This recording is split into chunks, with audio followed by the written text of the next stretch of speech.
Abra sua Bíblia aí em Lucas, capítulo de número 1, do verso 18 ao 14, diz assim a palavra de Deus. Aconteceu que, exercendo ele as funções sacerdotais perante Deus, na ordem do seu grupo, coube-lhe por sorteio, conforme o costume do sacerdócio, entrar no santuário do Senhor, para oferecer incenso. E toda a multidão estava orando do lado de fora, na hora em que ele se oferecia o incenso. Então apareceu-lhe um anjo do Senhor em pé, à direita do altar do incenso.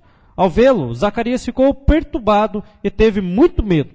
Mas o anjo lhe disse: não temas, Zacarias, porque a tua oração foi ouvida. E Isabel, tua mulher, te dará à luz um filho, e tu o chamarás João. Terás alegria e satisfação, e muitos se alegrarão com o nascimento dele. Até aí, a palavra de Deus. Só para vocês compreenderem aqui, irmãos, vou dar uma breve contextualizada aqui para vocês. Então lembre-se que Zacarias e Isabel eram um casal que já eram velhos e estéreis. Mas, embora isso fosse uma verdade, era verdade também que eles permaneciam, mesmo diante da adversidade, fiéis a Deus, por toda uma vida. Zacarias, irmãos, ele era o pastor. Ele era aquele que pregava sobre as promessas de Deus. E uma das promessas de Deus é que o Senhor abençoaria a casa daquela pessoa com filhos. Eu sei que hoje nós não vemos filhos como bênção. Vemos filhos quase como uma maldição. Você tem 2, 3 filhos e as pessoas já falam: não, já está muito. Filhos são bênção do Senhor. E Zacarias, sendo o pastor de Deus, um pastor, um sacerdote, pregando sobre as promessas de Deus, a sua mulher era estéril. Imagina como deveria ser isso para aquele pastor, para aquele sacerdote. Deveria até ser difícil pregar, né? Eu me lembro quando eu não tinha filhos, às vezes fazendo a exposição tinha que falar de filhos. E os irmãos me olhavam tipo assim, né? Deixa você ter filhos, né? Deixa você ter filhos. Irmãos, é difícil ensinar, às vezes quando você não vivencia aquilo. Mas Zacarias, por anos, mesmo diante daquela situação, pregava e era fiel. Ele e sua esposa. Irmãos, aqui está então a história de como Deus levou a cabo a sua salvação na vida daquela pessoa, na vida do povo, através da pessoa de Zacarias e Isabel. Através, mais especificamente, do filho que nasceria em seu ventre. É isso que ele faz. Ele usa os seus servos para cumprir os seus propósitos. Talvez muitas pessoas olhavam para Zacarias e para a sua esposa e zombavam. Prega sobre as promessas de Deus, mas cadê a bênção dele sobre a sua vida? Não é um pouco o que acontece com a gente? A gente sofre. Então as pessoas olham para nós e perguntam: onde está o teu Deus? Onde está aquele que você serve? Cadê o cumprimento das promessas, do propósito? Clame ao seu Deus. Foi assim também que sucedeu com Jó. Naquela grande calamidade, as pessoas olhavam para Jó e a sua própria esposa amaldiçoou o seu Deus e morre. Mas estes servos de Deus aqui permaneceram fiéis. É interessante notar o contexto que eles viviam. Porque você pode pensar: poxa, mas na época deste sacerdote aqui, era fiel. Havia menos promiscuidade. Havia menos sensualidade. Não havia ideologia de gênero. Não havia movimento LGBT. Você acha que não? Irmãos, o Império Greco-Romano ali era um mar de promiscuidade. A Grécia, ela possuía filosofia, possuía sabedoria, mas exaltavam a erotização, exaltavam o corpo, exaltavam a sexualidade. Tanto é que ainda hoje você pode ver estátuas em um museu. E como é que são essas estátuas? Nuas. Na época deles haviam mulheres que eram ensinadas desde crianças a serem prostitutas cultuais, ninfas. Ou seja, adoravam seus deuses através da relação íntima. Então, como assim na época deles era mais fácil servir ao Senhor? Não era. Havia todo um paganismo, havia idolatria, mas eles permaneciam fiéis. A Bíblia vai dizer no verso 16, que através do filho que viria, João Batista, ele converteria ao Senhor muitos de Israel. Irmãos, através de João Batista, muitos daqueles que se diziam povo de Deus vieram a realmente conhecer a Deus. É mais ou menos o seguinte. Paul Washer, em uma certa pregação, dizia: eu creio que Deus é poderoso para salvar o macumbeiro. Eu creio que Deus é poderoso para salvar o viciado. Eu creio que Deus é poderoso para salvar o idólatra. E eu creio também que Deus é poderoso para salvar os crentes. Então, neste momento, a igreja começou a gargalhar. Ele disse: por que vocês estão rindo? Eu estou falando de vocês. Quantos estão na igreja, mas não são crentes? Estão ali, frequentam a reunião, até gostam dos irmãos, mas não são de fato povo de Deus. Como disse Paulo, nem todo aquele que se diz de Israel é de fato israelita. E a promessa de Deus para Zacarias é que João Batista viria a converter os filhos de Israel, que por muitas vezes se desviavam, abandonavam o seu Deus e a sua lei. Mas por quê? Porque os seus pais, mesmo na velhice, permaneciam servindo ao Senhor, eram fiéis.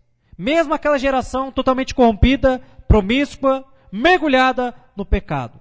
Eu sei que hoje nós também vivemos dias semelhantes, dias terríveis. Os líderes do nosso país são pessoas completamente malignas. Você observa, por exemplo, os ministros do STF, que perseguem a nossa fé, que fazem leis, como por exemplo, o aborto. Sim, o nosso STF, que deveria valorizar e fazer cumprir a lei sobre a vida, o direito à vida, é o primeiro a se impor para que seja aprovado o assassinato de crianças ainda no ventre. Você tem os nossos políticos, que deveriam governar com justiça e equidade, mas o que fazem? Montam quadrilhas no plenário e roubam o povo. Enquanto eles estão gozando de grandes fortunas, o povo padece. E até por isso, fazendo um adendo aqui, esse ano é um ano de eleição, irmãos, presidencial, e um ano extremamente importante, porque quem ganhar poderá eleger ministros, poderá eleger juízes. Isso é algo muito importante e que determinará o futuro da nossa nação.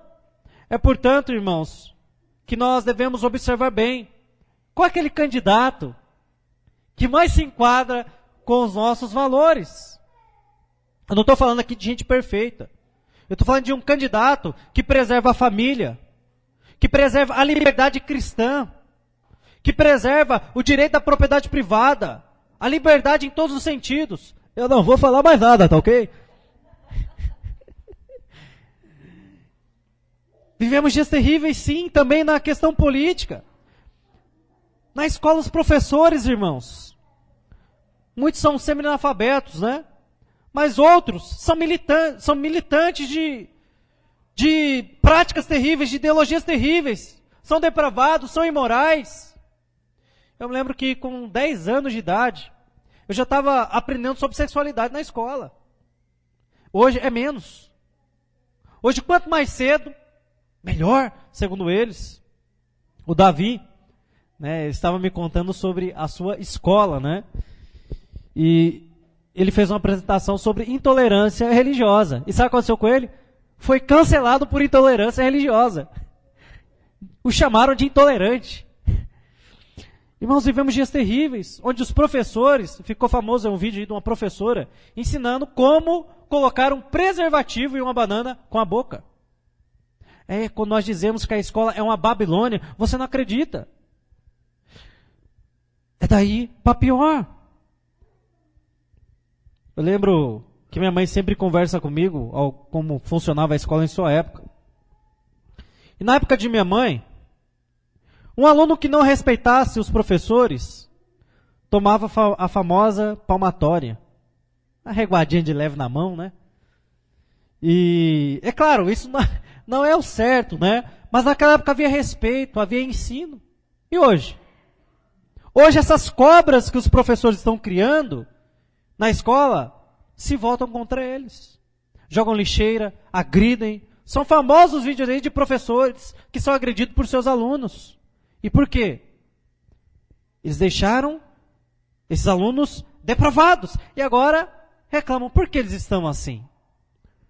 Fruto de ideologia, anos após anos, anos após anos. Ou seja, vivemos dias terríveis em todos os aspectos de nossa vida.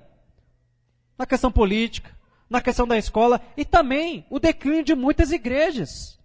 Hoje já é possível você frequentar uma igreja e continuar com o seu pecado de homossexualidade. Não tem problema nenhum. Já há igrejas onde os líderes são homossexuais. Ok, esse é um extremo. O outro extremo são as igrejas modernetes, que ao invés de pregar o evangelho, ao invés de fazer como João Batista viria fazer, arrependei-vos porque é chegado o reino de Deus, pregam apenas a mensagem do amor. Você é maravilhoso, você é lindo, elevam a sua autoestima e com ela te enviam para o inferno. Vivemos dias terríveis. Temos hoje cristãos que não se posicionam contra as heresias, que não se posicionam contra ideologias malignas.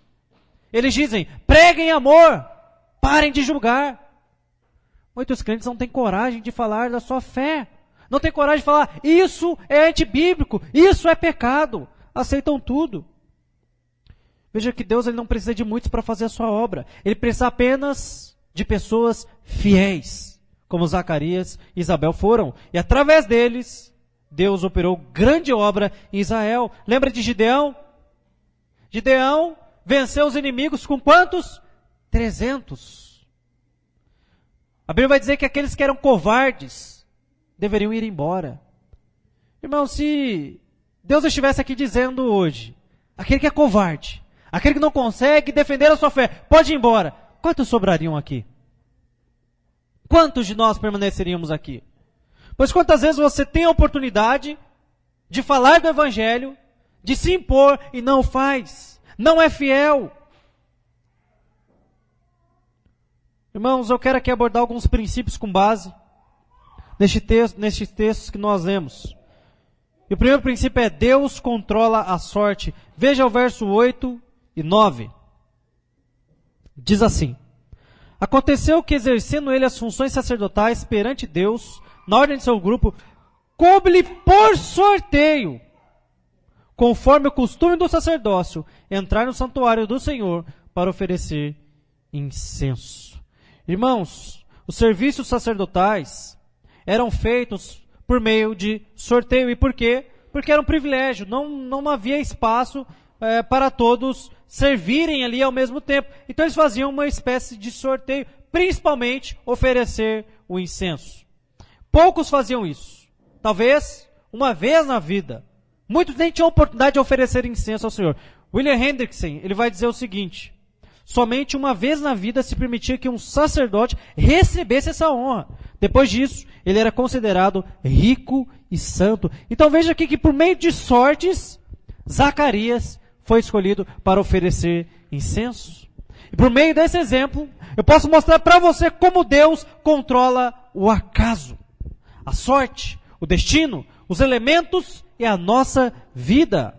Eu me lembro que uma música que tocava muito na minha infância, não da minha época, mas eu cresci ouvindo ela, é aquela música lá, nem sei quem canta, me esqueci, que é o acaso vai me proteger. E muitos acham que é isso mesmo, né? Não, o acaso vai me proteger, tudo que eu fizer vai dar certo. Ok, mas quem controla o acaso? Quem está por trás do acaso? Ninguém. Então somos frutos do nada.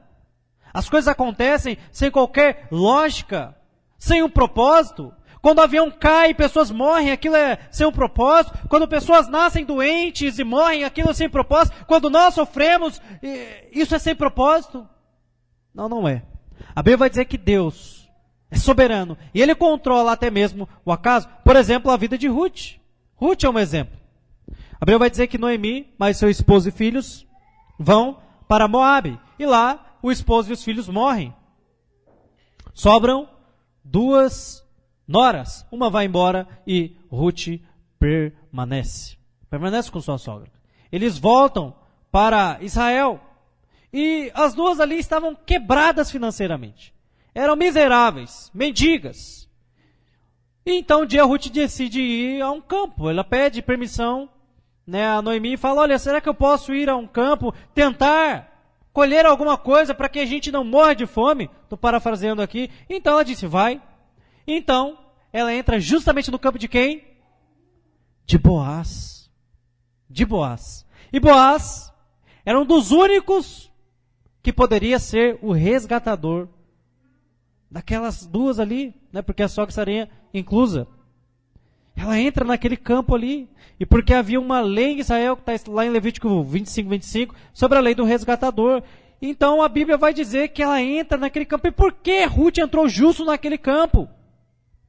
Não sei. Casualidade talvez. Talvez ela tenha encontrado uma vaca no meio do caminho, morta, fedendo, e falou, olha, eu acho que eu não vou por esse caminho não, eu vou por outro. Talvez ela viu um campo mais verde. Ela disse, olha, acho que o fazendeiro dali trabalhou com mais empenho, portanto, eu vou naquele campo, acho que vai ter melhores frutos ali. Ou simplesmente ela falou, quer saber? Ela virou a esquina, olhou assim e falou, eu vou naquele, e foi. A questão é, a Bíblia vai dizer que Deus controlou isso. E ela foi justo no campo de um dos dois que poderiam salvar ela. Era só Boaz e um outro. Poderia ser o resgatador. E lá ela estava. Lá ela encontrou Boaz e futuramente veio a casar com ele. E ela e sua sogra foram tirados da miséria. E através deles ali veio, né, Davi. Veio Davi. Olha só que bênção. Como Deus controlou aquela situação, os seus passos, como diz Provérbios, para que ele cumprisse o seu propósito. Deus controlou aqui a moedinha, a sorte que jogava aqui para que caísse em Zacarias. Para quê? Para que, através de um anjo, fosse entregue uma mensagem a ele. Deus controla o acaso. Outra história que a gente pode lembrar aqui é de Jonas. A história de Jonas é famosa por causa de um grande peixe, né? Mas na verdade não deveria ser famosa pelo grande peixe, mas sim pelo grande Deus que estava por trás daquela história. Para você se lembrar um pouco, Jonas é alguém que recebe uma missão de Deus, que é, vá para Nínive e pregue em Nínive. Mas Jonas decide se rebelar contra Deus e vai totalmente ao caminho oposto, vai para Tarsis, o fim do mundo daquela época. Então, o barco começa no meio do caminho a ser castigado por uma tempestade. E enquanto os marinheiros ali tiravam sortes para ver de quem é a culpa, Jonas estava onde?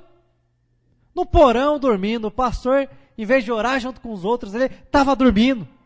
E aí, a sorte cai sobre quem? Jonas. Jonas era o culpado. Então, ele falou, olha, me joga no mar que a tempestade vai cessar e vocês vão chegar aonde precisam chegar a salvo.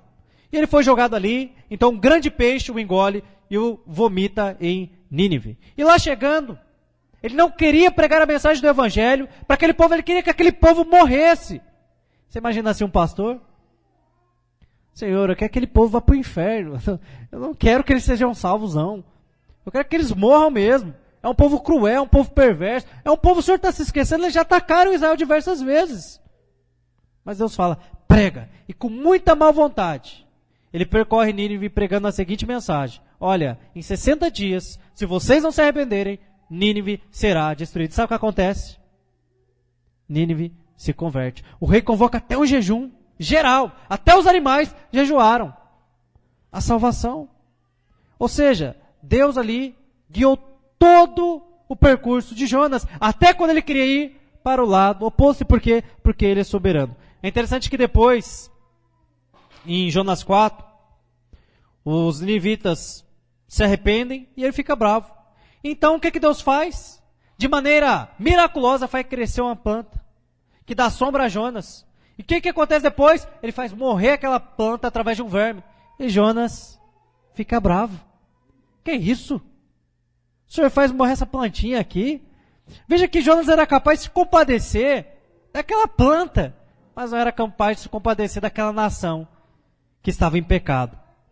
Irmãos, então vejam o mar, o peixe, a planta, a moeda, os marinheiros, até o verme estava debaixo do controle de Deus. E porque Deus governa tudo. A palavra sorte aqui no original é receber algo aleatoriamente, sem uma participação direta da minha parte. É isso que significa. E Zacarias não bastava ser um excelente sacerdote, porque como eu disse, Esse era um privilégio para poucos oferecer incenso. Bastava que um Deus soberano guiasse aquela moeda. Você já assistiu Chaves? Um clássico, né? Já, Felipinho? Eu também. Cresci assistindo Chaves. E tem um episódio lá onde o Godinez está em uma prova ali. E como é que ele faz para poder responder? Pega a moedinha, joga para cima, caía uma ali, marcava. Irmãos, era mais ou menos assim que era feito. Era mais ou menos assim que se fazia ali. E caiu justamente em Zacarias. Veja que Zacarias passou a sua vida inteira e já era agora velho. Nunca tinha tido esse privilégio. Mas agora, ele entraria no santuário e oferecia incenso. Como eu disse, não bastava ele ser bom. Ele precisava que um Deus soberano guiasse aquela moeda. E, gente, é assim também. Na obra de Deus é assim. Não basta você ser bom. Não basta você ser o melhor. Não basta você ter saúde. Não basta você ter um emprego. É necessário que Deus esteja por trás de todas as coisas, controlando. Às vezes nós fazemos planos e não basta apenas você ter o dinheiro, ter os sócios ali. É importante que Deus permita. É por isso que Tiago vai advertir o seguinte: olha, não digam com arrogância faremos isso ou aquilo. Digam antes se o Senhor permitir. Irmãos, tudo está debaixo do controle de Deus. Tudo está debaixo da sua soberana vontade. Tudo que acontece e tudo que deixa de acontecer. Eu sei que hoje há os arrogantes que dizem: eu não acredito em sorte, eu faço a minha sorte. E os coachings trabalham muito isso. A sua sorte, você faz a sua sorte. Mas quando nós vimos aqui, não basta você acordar 5 horas da manhã e dar o seu melhor. Lembra do Salmo 127? Se o Senhor não edificar a casa, em vão estão ali os que trabalham. Se o Senhor não vigiar a cidade, em vão vigiam os sentinelas. Inútil vos será acordar de madrugada e dormir tarde, granjear o pão. Se o Senhor não estiver com você, porque aos seus o Senhor dá enquanto dorme. Ele vai falar dos filhos, a herança do Senhor são os filhos, e fruto do seu ventre o seu galardão. Nos falta fé às vezes para ter filhos, né, irmãos? Nós achamos que vai faltar. Deus, irmãos, é que permite. Se Deus permitiu que você tivesse filho, Ele não vai sustentar. É porque às vezes nós queremos dar uma vida luxuosa, não é? Queremos dar aquilo que nós não tivemos. E por isso não temos fé para cumprir a vontade de Deus. Os arrogantes, eles dizem: eu não acredito em sorte, eu faço a minha sorte. Ou seja, eles confiam em si mesmos. Mas quantos crentes são assim também? Confiam em si, na sua inteligência, nos seus recursos, na sua saúde. Irmãos, uma bactéria chamada coronavírus pôs de joelho o mais saudável dos homens e enterrou o mais rico deles. Quem somos nós? Nada, menos que o vácuo. Então quem somos nós para abrir nossa boca e arrogantemente dizer: eu faço acontecer, eu sou o cara? Nós somos ninguém. Nós acreditamos que Deus está por trás de tudo. Por exemplo, o que fez você nascer saudável? Por que você não nasceu sem um braço, sem uma perna? Por quê? O que você fez para nascer saudável? Então, pastor, é que minha mãe, ela tomava umas vitaminas lá, e isso me ajudou a me desenvolver. Ok. Mas e muitas mães que são fumantes, usam droga, bebem, comem o que não pode, mas a criança nasce ali intacta, perfeita. O que explica isso? Nada.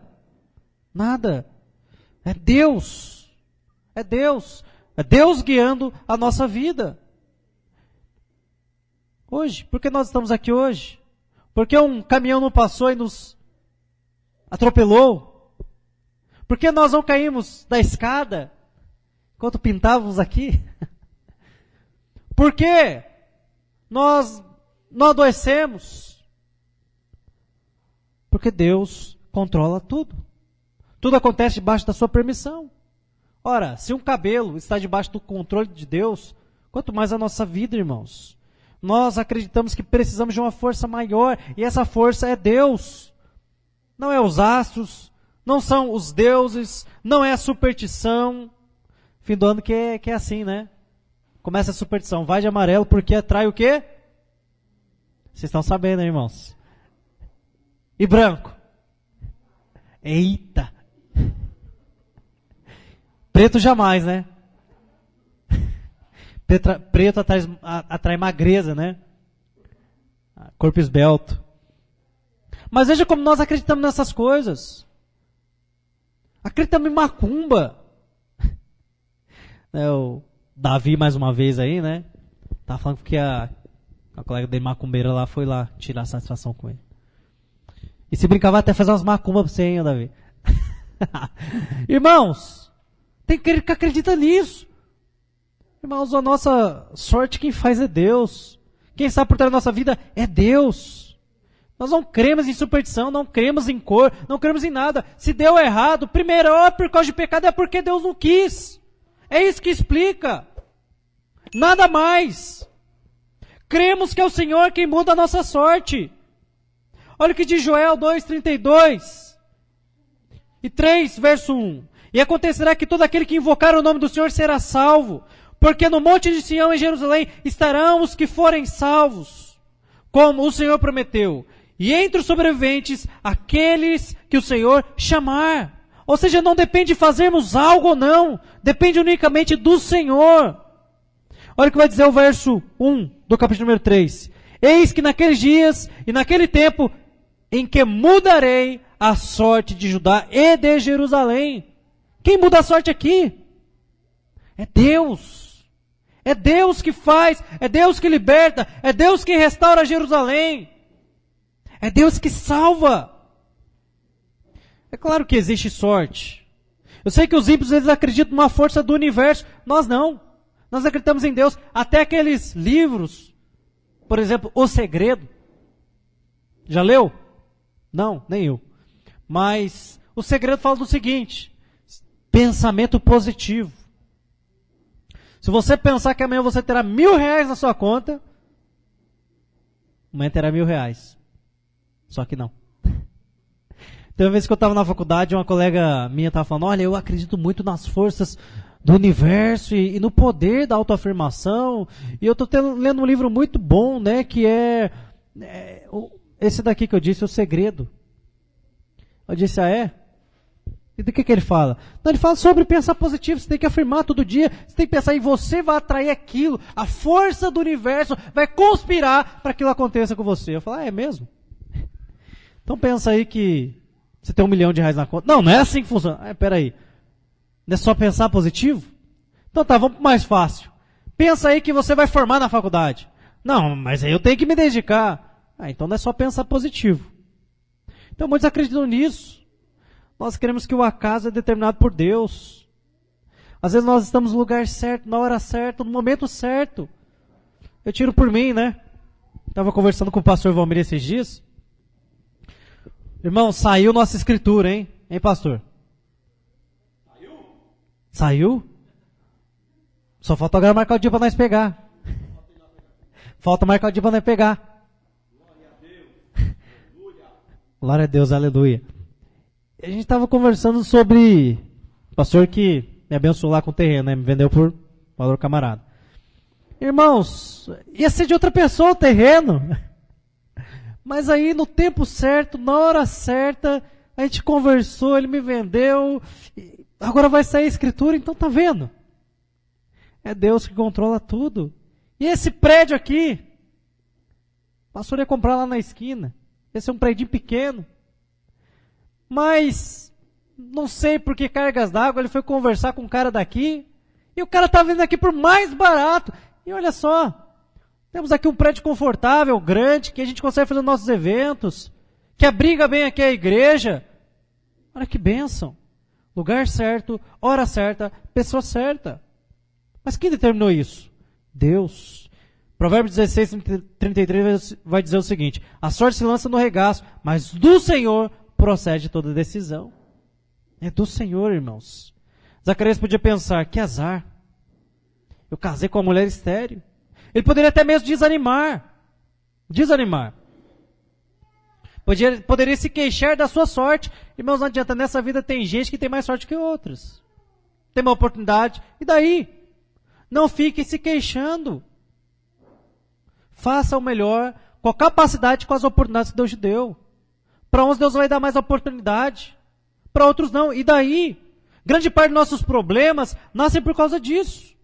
Murmuração, eu não tenho sorte. Estava comentando com alguém aqui sobre um homem, né? Que tudo que acontecia de errado na vida dele, falava, é porque eu não tive um pai. E o pastor Valmir também não teve. Chegou, né, ao topo. Abriu mão para ser pastor, né? Mas tá vendo? Muitos usam isso como uma muleta para não fazer o que precisam ser feito. Sorte é um dos fatores. Mas o que realmente importa é se Deus determinou ou não. Irmãos, somos privilegiados somente por nascermos aqui no Brasil. País que não tem catástrofe, não tem guerra por enquanto. Só tem corrupção, né, gente? Mas tem o PT, né? Puxa vida. Mas é um lugar bom de se viver, né? Mas às vezes reclamamos. Nossa família. Da sua família você nem pode reclamar muito, né? Foi você que escolheu sua esposa. Foi você que escolheu sua esposa. Agora não reclama, aguenta. Mas às vezes reclamando da nossa família, do nosso filho. Eu estava lá no hospital, né? Quando a Aurora foi nascer, e, nossa, quanta gente ali chorando, né? Imagino que às vezes perdeu o bebê nasceu com algum problema, mas às vezes reclamamos. Reclamamos às vezes do nosso sexo, de ser mulher ou homem. Ah, mas se eu fosse homem. Ah, mas se eu fosse mulher. Reclamamos da cor de pele. Ah, se eu fosse um pouco mais branquinho, mais escurinho. Ah, se meu olho fosse azul, faria sucesso. Ah, se eu fosse um pouquinho mais alto, aí seria viva. Aí seria benção. Mas tá bom, irmão, foi assim que Deus fez, glória a Deus, seja grato. Tem uns que tem o privilégio de ser mais bonito, outros mais feios, e daí? Não se queixe da sua sorte. Agradeça. Agradeça. A Bíblia vai dizer que Israel, em Números 11, 1, queixou-se da sorte do povo e Deus os puniu.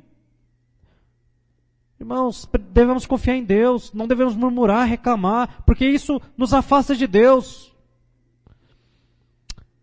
Isso produz em nós também um sentimento, às vezes, de inveja do vizinho. A gente olha para o vizinho e fala, poxa, mas ele tem ou não tem? A vida é assim. Você não vai ter muitas coisas que o seu vizinho tem, que o seu irmão tem. Irmãos, se alegre. Se alegre. Não sinta inveja, agradeça a Deus. Afinal, todos nós merecemos estar no inferno. Mas estamos aqui.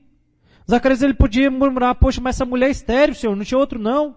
Mas ele não fez. E um dia o Senhor mudou a sorte dele. Assim também pode ser conosco. Lembra Jó?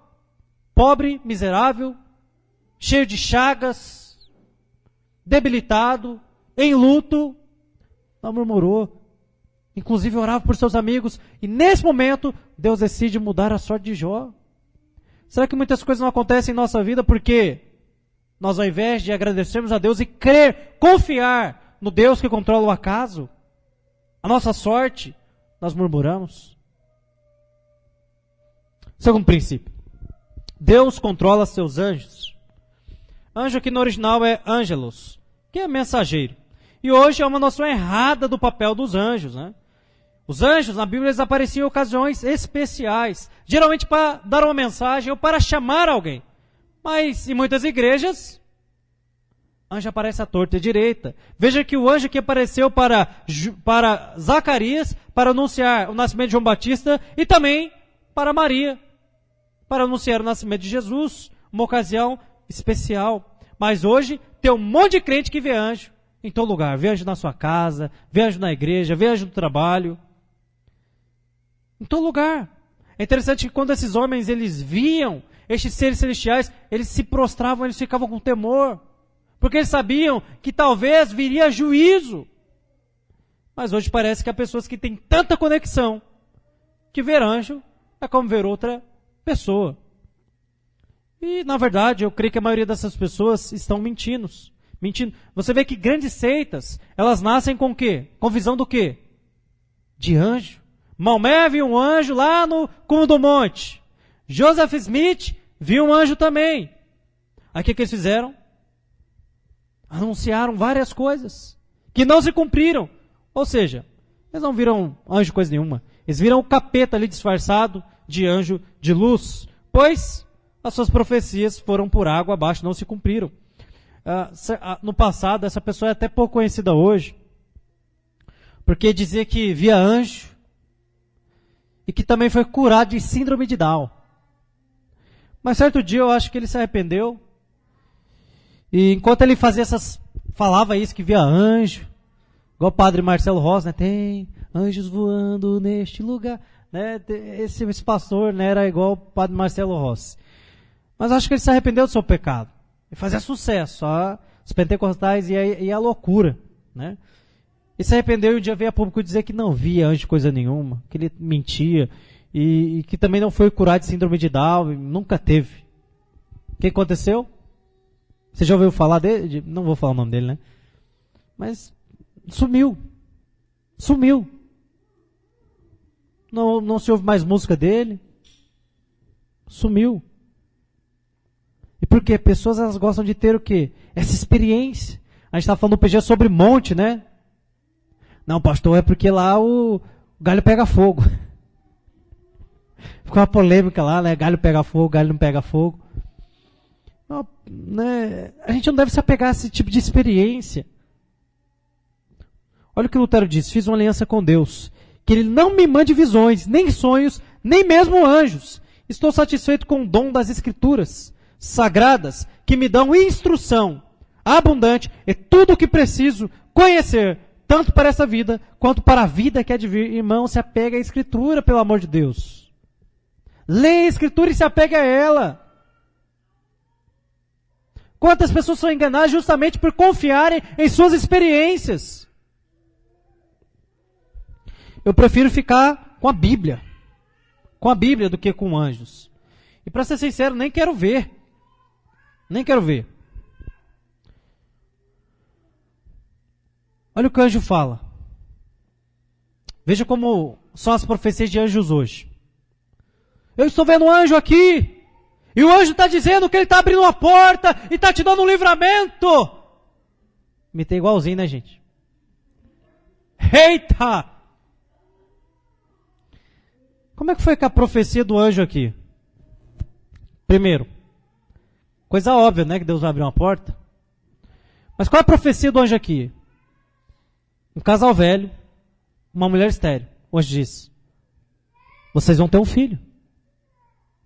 Vai em outro lugar, uma jovem, desposada, nunca tinha conhecido o homem intimamente, e diz: você terá um filho. Como? De maneira sobrenatural. Veja que as profecias aqui, irmãos, não tinha como errar.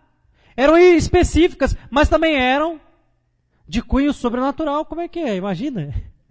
Roberto e Bel, vocês vão ter um filho. Imagina, eles iam rir de mim. Porque riste ficarás mudo.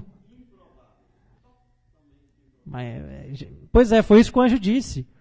E se cumpriu.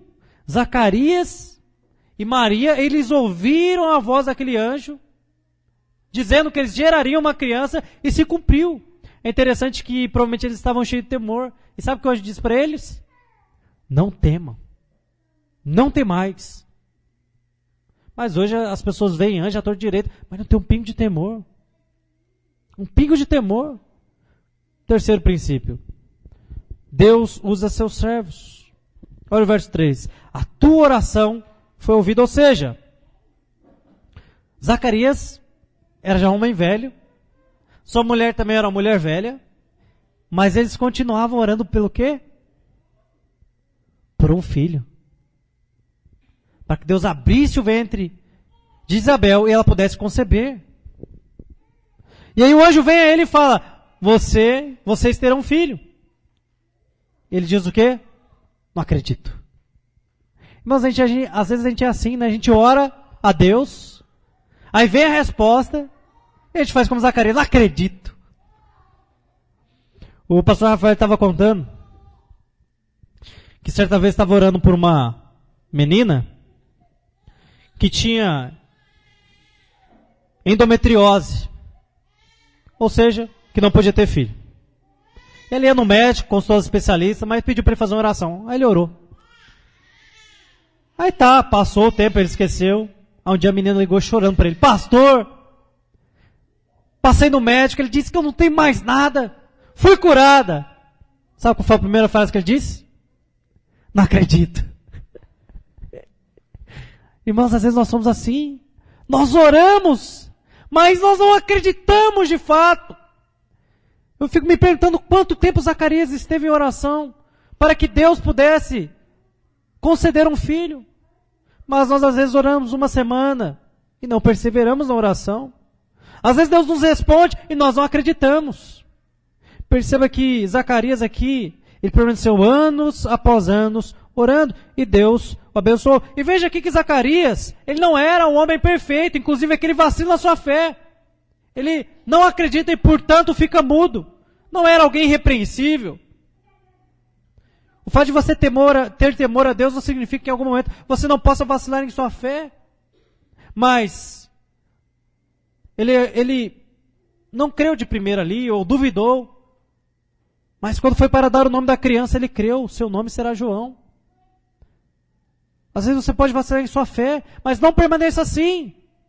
Faça como Zacarias, se você não acertou de primeira, acerte segunda, não tem problema. Mas creia, tenha fé. Lá em Atos 12,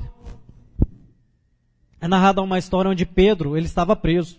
Então a igreja se reuniu à casa para orar, para que Pedro fosse solto. E por quê? Provavelmente, da prisão para a pena de morte, era um pulo. E aí, então o anjo abre as cadeias e Pedro vai lá para a casa dos irmãos, onde os irmãos estão orando. Ele chega lá e a mulher vai abrir a porta. Quem que é? É Pedro. O que ela faz? Sai correndo. Não acredita. O próprio Pedro, certa vez vê o Senhor Jesus caminhando sobre as águas e fala: se é tu, Senhor, permita que eu caminhe também. Ele foi caminhando sobre as águas, mas aí ele tirou os olhos de Jesus, duvidou, começou a afundar. Abraão, Deus aparece para ele e fala: eu vou fazer de você pai de nações, a sua mulher também era estéril. E ele crê. E é tido como pai da fé. No outro dia, ele está passando por um outro lugar, e sua esposa, por ser muito bonita, o rei se interessa nela. O que ele diz para ela? Olha, não fala que é minha esposa não, fala que é minha irmã. Porque é o seguinte, se você disser que é minha esposa, o rei vai querer me matar para ficar com você. Corajoso esse marido, hein? Mas veja, um dia o pai da fé, no outro, se acovarda, duvida que Deus o protegeria, e pede para sua esposa falar que ela era irmã, e era meio irmã assim. Elias, num dia, enfrenta 850 profetas de Baal sozinho. No outro, se intimida diante de uma mulher, Jezabel. Mas, irmãos, é por meio dessas pessoas que Deus decidiu agir. Através de Zacarias, através de Pedro, através de Abraão, através de Elias, através de mim e de você. Mesmo que sejamos, às vezes, volátil em nossa fé. Não desista, permaneça como Zacarias, crendo que Deus pode operar. É isso que esse texto ensina. A não duvidar, a não vacilar. Mas se vacilar, se levante em fé. Tente de novo. A Bíblia vai dizer que aquele que crê no Senhor, se cair, não ficará o quê? Prostrado. O cristão não é aquele que acerta sempre, ele erra. Mas é aquele que não desiste de lutar contra o pecado, a adversidade. Ele se levanta e fala: eu vou tentar de novo. Quarto e último princípio para a gente encerrar. Deus efetua sua obra fazendo milagres. Irmãos, como eu disse aqui, o casal já era de idade. Mas se isso não fosse o bastante, a mulher era estéril. Ou seja, uma situação totalmente improvável para se nascer uma criança, mas foi ali onde Deus operou. Em outro momento, uma mulher virgem, que não tinha conhecido o marido, mas que teve também um filho. Como explicar isso? Simples. Deus é um Deus de milagres. Deus é um Deus que continua operando. Às vezes você olha para a Bíblia e vê aqueles milagres. Mar se abrindo. Jesus curando o cego, o leproso. Fazendo aleijado andar. E você pensa que aquilo foi apenas para aquela época. Que Deus não faz isso ainda hoje. Lê do engano. Deus continua operando milagres em nossos dias. Basta que você creia.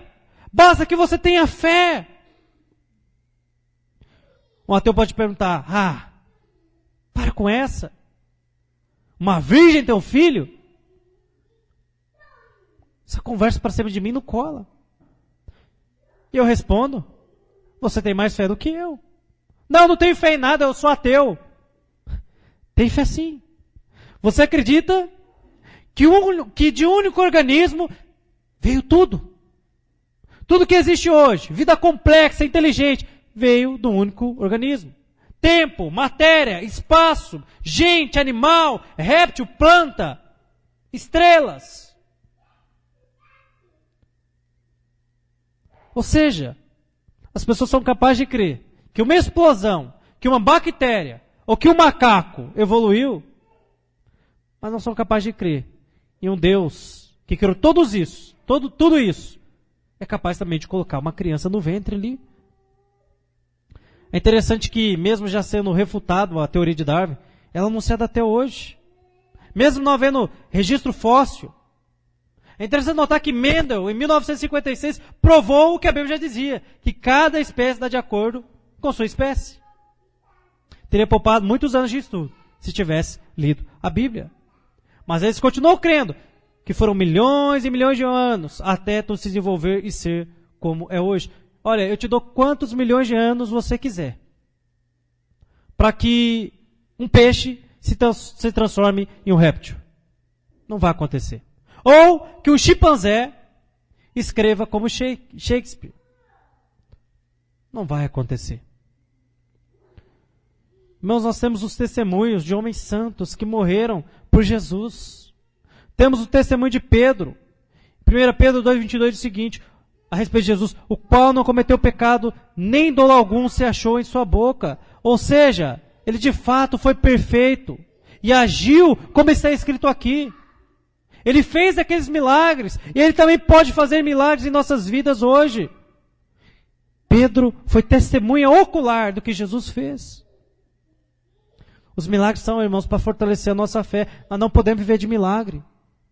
Mas, irmãos, os milagres são importantes. E às vezes nós precisamos deles. Os milagres são para nos lembrar de que a obra de Deus é feita de maneira sobrenatural. É para mostrar que Ele está por trás de tudo.